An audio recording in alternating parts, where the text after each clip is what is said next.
अस्सलाम वालेकुम student. Week 5 में हम जो है वो टाइम कम्प्लेक्सिटी और कम्प्लेक्सिटी एनालिसिस जो है वो डिस्कस कर रहे थे, और इसमें हमने जो है वो लास्ट वीक जो हमारे पास जो वीडियोस थी उसमें हमने टाइम कम्प्लेक्सिटी के डिफरेंट सिनेरियोस जो है वो डिस्कस किए थे, और लास्ट में फिर हमने जो है वो सबमिशन से रेलेवेंट एक एग्जांपल भी इसमें डिस्कस की थी। ठीक है, अब हमारे पास जो नेक्स्ट एग्जांपल है इसमें देखेंगे हमारे पास जो आउटलाइंस थी वो हमने डिस्कस कर ली थी। What is time complexity, complexity analysis क्या होता है, सबमिशन सॉल्विंग, सबमिशन एग्जांपल्स, ये हमने सारी की सारी चीज़ें जो है वो लास्ट में डिस्कस करेंगे। तो ये सबमिशन एग्जांपल्स जो हैं वो फिर हम हमारे पास जो नेक्स्ट एग्जांपल्स हैं वो हम फिर इसमें डिस्कस करते हैं। ठीक है, तो सेकंड एग्जांपल देखें तो इसमें हमारे पास जो है वो दो लूप हैं। तो सेकंड एग्जांपल में हम देखें कि हमारे पास जो है वो दो लूप्स हैं। ठीक है, हमारे पास फर्स्ट लूप जो है वो आई फ्राम 1 टू एन जो है वो एग्जीक्यूट हो रहा है, सेकंड लूप जो है वो जे फ्राम 1 टू एन एग्जीक्यूट हो रहा है। ठीक है, तो फर्स्ट लूप जो फर्स्ट एग्जांपल थी उसी की तरह की चीज़ें हैं, लेकिन इसमें अब हमारे पास दो लूप हैं। ठीक है, तो इसमें आपने देखना है कि सबसे पहले जो है वो इसको आपने किस फॉर्म में लिखना है, यानी कि सबमिशन फॉर्म में लिखना है आपने, तो वो किस तरह लिखेंगे ना। ठीक है, तो अभी डिटेल में लिखा गया और उसके बाद जो है वो फिर हम इसको मिनिमाइज करते जाएंगे कोड को।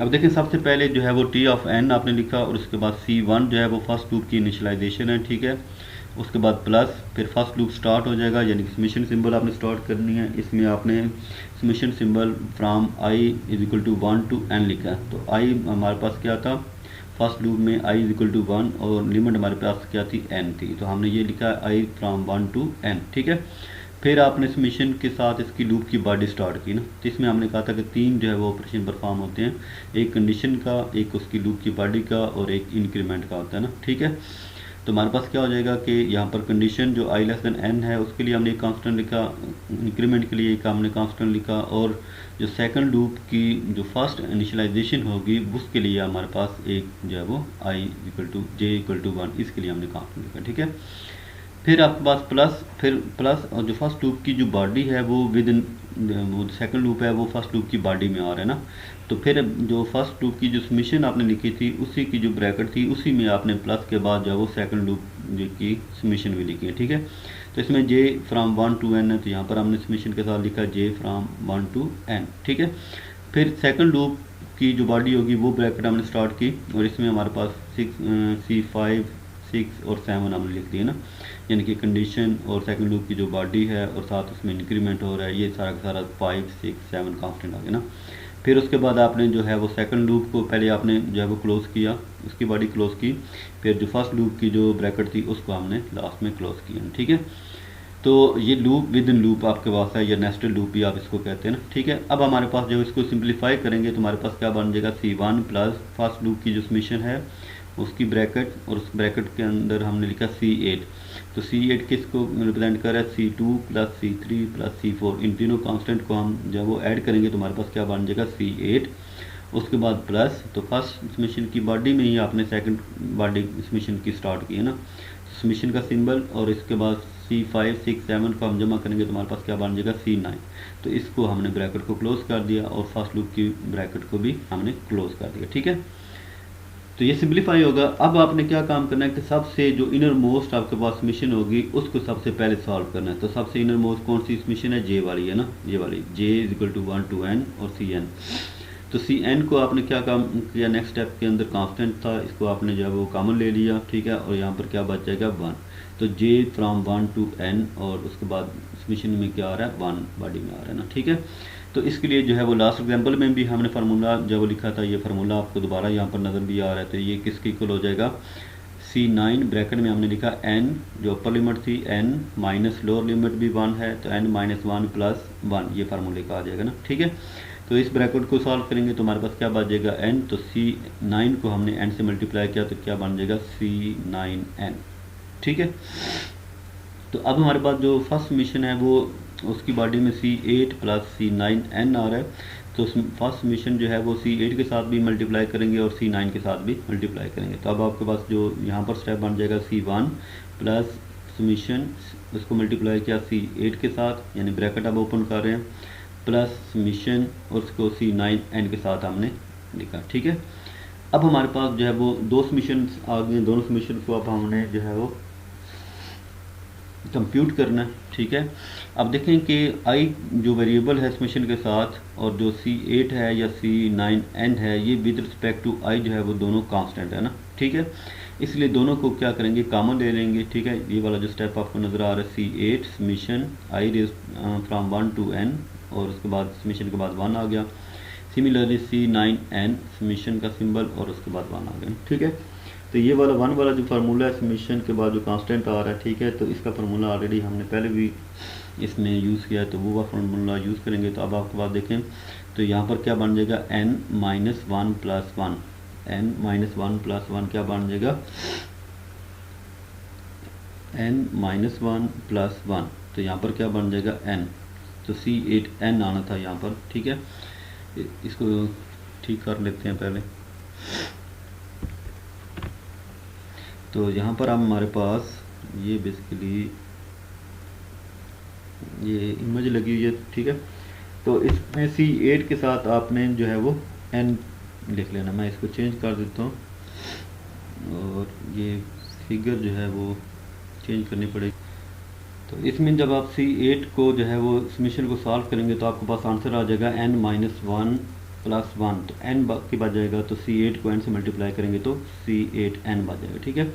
सिमिलरली आपके पास C9n और समेशन से हमारे पास क्या बन जाएगा n - 1 + 1, तो यहाँ से भी n आ जाएगा, तो n × n क्या बन जाएगा n² बन जाएगा, ठीक है।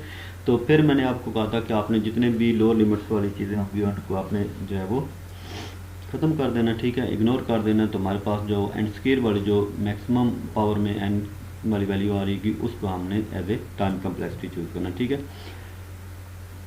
तो वर्स्ट के सिनेरियो में हमारे पास क्या बन जाएगा बिग O ऑफ n², तो इसकी क्वाड्रेटिक हमारे पास टाइम कम्प्लेक्सिटी। थर्ड एग्जांपल में देखें थोड़ा सा चेंज है इसमें, ठीक है। इसमें देखें कि हमारे पास जो है वो i की वैल्यू 1 और i less than n i++, ठीक है। j की वैल्यू जो है वो i से स्टार्ट हो गया। अब ना पहले हमने यहाँ पर जो पिछली एग्जांपल थी उसमें j = 1 लिखा था, ठीक है, j less than n j++ और प्रिंट j ना, ठीक है। अब इसको थोड़ा सा और मिनिमाइज करके हमने लिखा है कि हमारे पास जो है वो t of n = C1, C1 किसको रिप्रेजेंट कर रहा है i = 1 जो इनिशियलाइजेशन है फर्स्ट लूप की, ठीक है, प्लस जो है वो फर्स्ट लूप के लिए हमने समेशन सिंबल लिखा और उसमें हमने लिखा i फ्राम 1 to n, यानी कि i की वैल्यू 1 से स्टार्ट हो रही है और n तक इसकी लिमिट है ना, ठीक है। फिर आप देखें कि ब्रैकेट हमने यूज़ की, ब्रैकेट के बाद हमने सिर्फ C2 लिखा है। तो फर्स्ट जो लूप है उसकी जितनी भी बॉडी होगी उस बॉडी के अंदर जितने भी एट्रीब्यूट जितने भी ऑपरेशन परफॉर्म हो रहे होंगे उन सब को हमने जो वो एक कांस्टेंट से रिप्रेजेंट कर दिया C2, ठीक है। उसके बाद प्लस का ऑपरेटर यूज़ किया, प्लस के बाद फिर हमने जो वो सेकंड लूप के लिए समेशन यूज़ किया, उसमें देखें कि j from i to n, तो यहाँ पर हमने लिखा j = i और इसको हमने अपर लिमिट में n लिखा और सेकंड लूप की जो बॉडी है उस सब को हमने किससे प्रेजेंट कर दिया C3 के साथ, ठीक है। तो अब देखें कि जो ये वाली जो हमने पहली स्टेटमेंट लिखी है और जो एग्जाम्पल 2 के अंदर जो सेकंड स्टेटमेंट है ये इसके इक्वल आ रही है ना, कि हमने जो है वो जो ऊपर फर्स्ट स्टेटमेंट में जो है वो मल्टीपल कांस्टेंट लिखे थे उन सब को ऐड करके हमने एक ही दफ़ा जो है वो कांस्टेंट बना दिया ना। तो यहाँ पर जो सेकंड स्टेटमेंट थी वो एग्जांपल नंबर 3 में अब क्या बन गई, फर्स्ट स्टेटमेंट बन गई, ठीक है। अब अगला स्टेप हमने क्या काम किया था कि सबसे जो इनर मोस्ट समेशन है उसको हम जो है वो यूज़ कर रहे हैं, ठीक है। तो इसमें हमारे पास आ रहा है j = i और अपर लिमिट क्या है n, तो सबसे पहले हमने इसको जो है वो सॉल्व करना होगा, ठीक है। तो ये वाली जो स्टेटमेंट है ये इसको जब आपने लिखा तो यहाँ पर देखें कि इसको C3 कांस्टेंट था विद रिस्पेक्ट टू j, ये कांस्टेंट होगा और यहाँ पर हमारे पास क्या आ रहा है 1, ठीक है। तो j from i to n और उसके बाद 1, तो यहाँ पर भी देखें कि जो फार्मूला हमने यहाँ पर देखा था ये वाला, ठीक है, यही फार्मूला यहाँ पर भी बन रहा है कि जो j और 1 है ये विद रिस्पेक्ट टू 1 जो है वो विद रिस्पेक्ट टू j जो है वो कांस्टेंट ही यूज़ होगा। तो यहाँ पर भी वही फार्मूला अप्लाई होगा, upper limit n minus lower limit i plus 1, तो n क्या बन जाएगा n - i प्लस 1, ठीक है। तो अब हमारे पास ये वाली समेशन सॉल्व हो जा चुकी होगी C3 वाली, तो अब हमारे पास एक ही समेशन रह गई है, ठीक है। तो इस समेशन को हमने क्या काम करना है कि इस ब्रैकेट पर अप्लाई करना है और ब्रैकेट के हर जो टर्म है उसके साथ ये मल्टीप्लाई हो जाएगी ना, ठीक है, यानी कि ब्रैकेट जिस तरह आप ओपन करते हैं ना। तो सबसे पहले आपने C2 के साथ मल्टीप्लाई किया तो ये क्या बन जाएगा समेशन C2 प्लस अब यहाँ से क्या बन जाएगा C3n बन जाएगी टर्म। अगर आप एक और स्टेप कर लेंगे तो ईजी आपके लिए हो जाएगा।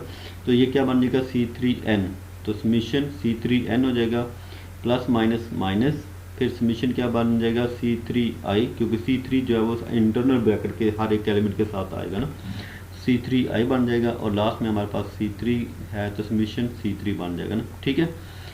तो अब हमारे पास 4 समीशन हो गई हैं। तो अब 4 समीशन क्योंकि ब्रैकेट में नहीं है बल्कि अलग अलग हैं, तो आप इसको एक ही लेवल पर जो है सॉल्व कर सकते हैं, ठीक है। तो हमारे पास C1 प्लस, अब यहाँ पर जो पहला स्टेप किया गया कि जितने भी इसमें से कांस्टेंट थे वो हमने निकाल लिए, ठीक है। समीशन के बाद समीशन से पहले लेके आ गए, तो पहली वाली समीशन में देखिए C2 कांस्टेंट है तो वो पहले आ गया, उसके बाद वैल्यू आ गई समीशन वाली, उसके बाद C3n ये पूरा constant as compare to i, ठीक है, तो ये हमने लिख लिया। फिर माइनस यहाँ पर देखिए C3i आ रहा है, तो यहाँ पर जो समीशन के साथ वेरिएबल आ रहा है वो भी i आ रहा है, तो इसका मतलब है C3 तो कांस्टेंट होगा लेकिन i जो है वो i पर डिपेंड कर रहा होगा ना, तो हमने लिखा C3 कॉमन हो गया, तो समीशन के साथ i फ्रॉम 1 to n और साथ में हमने i लिखा है क्योंकि ये अब डिपेंडेंट हो गया ना, ठीक है। इस तरह अब लास्ट वाली जो समीशन है उसमें C3 जो वो कांस्टेंट है तो वो कांस्टेंट की फॉर्म में लिख दिया। अब यहाँ पर देखें कि 3 समीशन ऐसी हैं जिसमें कांस्टेंट वाला काम हो रहा है और एक समीशन ऐसी है जिसमें वो वेरिएबल पर डिपेंड कर रहा है, यानी कि i जो है वो i वेरिएबल पर डिपेंड कर रहा है।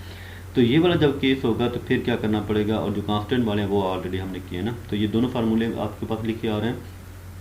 तो अगर कांस्टेंट है तो ये वाला फार्मूला अप्लाई होगा b माइनस a प्लस 1, और अगर आपके पास i है और इधर भी i फ्राम 1 to n आ रहा है तो ये i जो है वो i पर डिपेंडेंट है, तो इसके लिए हमारे पास क्या फार्मूला होगा n इंटू n प्लस 1/2। तो ये फार्मूला आप आपने याद रखना है, ये बार बार यूज़ होगा कि अगर यहाँ पर समीशन के बाद i आ रहा है और वेरिएबल समीशन के साथ जो है वेरिएबल i है तो ये किस पर हो जाएगा, डिपेंडेंट हो जाएगा। तो आपके पास ये वाला फार्मूला अप्लाई होगा n इंटू n प्लस 1/2। अब ये सारी वैल्यूज आपने पुट की तो हमारे पास जो फर्स्ट समीशन का रिजल्ट है C2n बन जाएगा, सेकंड समीशन का C3n, ठीक है। और ये वाले जो थर्ड समीशन है जिसमें ये i पर डिपेंड कर रहा था उसमें हमने लिखा माइनस C3 और ब्रैकेट में हमने n इंटू n प्लस 1/2 लिख दिया, प्लस लास्ट वाली जो समीशन है C3 और उसके साथ भी n आ गया। तो जब आप इसको कंप्यूट करेंगे तो आप देखें कि ये वाले जो n इंटू n प्लस 1 है ये किस फॉर्म में आ जाएगा, n² प्लस n/2, ठीक है। और बाकी भी आपके पास जो है वो n इंटू n स्क्वायर बन चुका होगा। तो अब देखें ये पूरी की पूरी जो आपके पास जो इक्वेशन बन रही है तो इसमें हमारे पास जो रिज़ल्ट ओवरऑल बनेगा वो क्या बन जाएगा, n स्क्वायर की फॉर्म में हम इसको टाइम कॉम्प्लेक्सिटी लिख सकते हैं, क्योंकि जो कांस्टेंट है वो भी इग्नोर हो जाएंगे, जो आपके पास सिंपल n वाली वैल्यूज़ हैं वो भी इग्नोर हो जाएंगी। तो आपके पास सिर्फ जो लास्ट में चीज़ बचेगी वो n स्क्वायर वाली बचेगी ना। तो n स्क्वायर वाली टर्म्स को आप इकट्ठा कर दें प्लस माइनस करने के बाद आपके पास जो कांस्टेंट उसके साथ आएंगे उनको इग्नोर कर दें, तो आपके पास जो लास्ट में जो चीज़ बचेगी वो n स्क्वायर वाली फॉर्म में बचेगी और उसको आपने टाइम कॉम्प्लेक्सिटी के फॉर्म में लिख लेना, ठीक है। तो उम्मीद है कि आपको ये वाली भी एग्जांपल समझ आ चुकी होगी। तो इंशाल्लाह एक अगले वीडियो के अंदर फिर हम एक और 2 एग्जांपल करते हैं तो फिर आपको ये चीज़ें और क्लियर हो जाएंगी, ठीक है। थैंक यू, अल्लाह हाफिज़।